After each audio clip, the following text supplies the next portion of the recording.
There was the Majlis that arbitrated, advised and was in charge of providing security for the community. The Assembly of Elders appointed Ali Wali to act as a representative but not as a ruler. The Majlis got its blessings directly from clans, which in turn got their mandate from the heads of respective families. Hapo darajani, mahali iko daraja, ndio ilikuwa nyumba yetu. Tulikuja kuondolewa hapo 1947. From then on, Nubians started to lose sections of what they considered their land under the colonial rule. Ardhi yote ilikuwa yetu. Bits and bits started to be allocated in mysterious circumstances, and housing projects meant to address the community's housing problem were constructed but favored other Kenyans who already had their own ancestral homes. Even the Ayani estate which was built, that was our village. But you see, 590 units which were built there, only 34 people are located. Munibe apate room moja au mbili na kabila ingine ipate room 10. Hii itakuwa haki au ni dhuluma? Kibera was supposed to be divided into 5 neighborhood units, each one of which would have a capacity of accommodating up to 3,000 people. Matrakta ilikuja, maaskari walikuja na bomoa manyumba. Angushwa manyumba na angushwa manyumba. Toke niende. In open spaces, structures were forcefully erected for commercial purposes. What was over 4,000 acres of land has now shrunk to 300. Kibira nabadilika.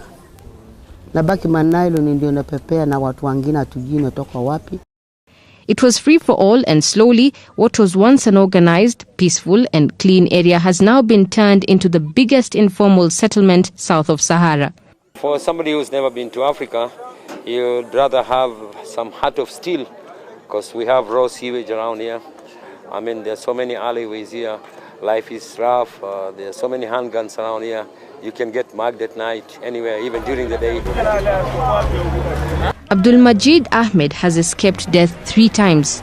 He graduated from petty crimes to drug peddling and finally to armed robbery.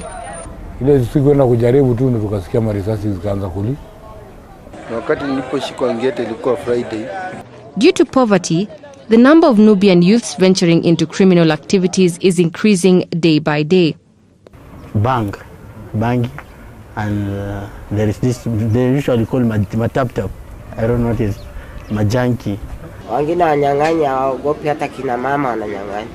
As a result of little education or none at all, lack of employment is rampant here, and youths are now finding solace in drug business among other criminal activities. Inability to develop leads to poverty.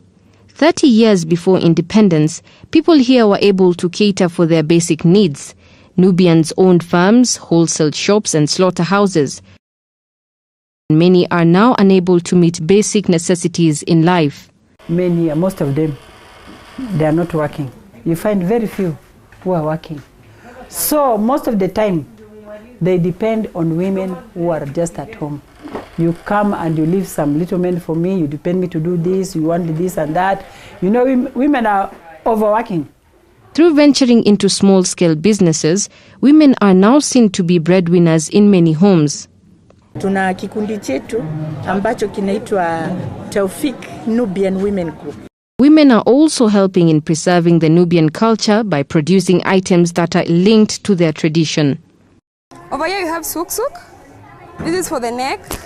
This type of craft has been passed from one generation to the other, and whenever you see this being carried along, chances are that there is a wedding ceremony in progress.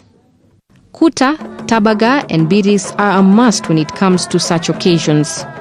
Wedding ceremonies have been helping in keeping the culture alive, and since all members of this community are originally Muslims, immediately after the religious ceremony, what follows are rituals only linked to this community.